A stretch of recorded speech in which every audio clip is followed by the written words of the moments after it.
The era of the Magnificent Seven trading as a monolithic block has officially concluded. Today, February 3, 2026, the market is processing a fundamental strategic fracture between the architects of the AI era.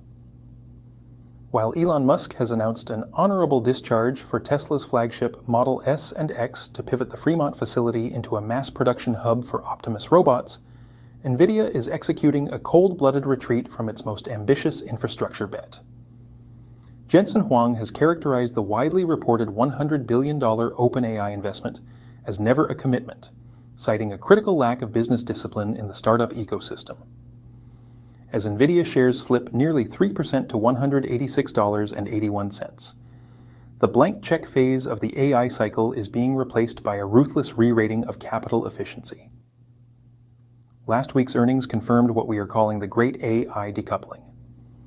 Meta Platforms emerged as the clinical winner, reporting Q4 revenue of $59.9 billion, up 24%, and proving that its Llama-powered recommendation engines delivered a 10% surge in advertising efficacy.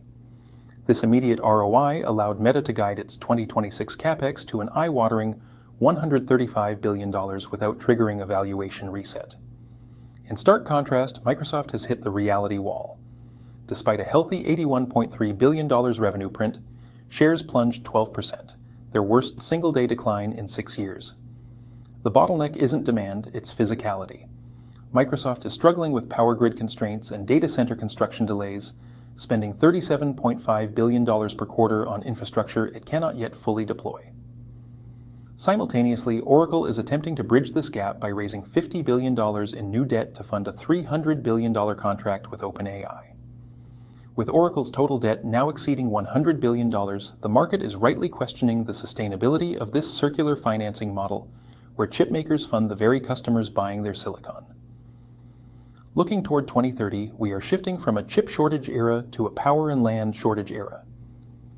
The Big Seven are currently projected to spend $500 billion annually on AI infrastructure.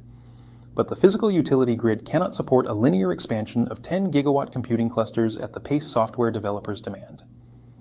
We anticipate a strategic pivot toward efficiency AI and physical AI. Tesla's move to robotics and Meta's invisible AI integration into legacy products represent the most viable paths to surviving the capex fatigue. Investors must now distinguish between companies with resilient free cash flow and those whose valuations rely on speculative, multi-year infrastructure buildouts that have yet to meet the reality of global power capacity. The Big Seven are no longer a unified trade. They are a levered bet on individual execution. We will be tracking Alphabet's $111 billion revenue benchmark live tomorrow to see if the Google Cloud engine can avoid the bottlenecks hitting Azure. To ensure your portfolio is positioned for the decoupling, subscribe to Big Seven Intel. I'll see you at the opening bell.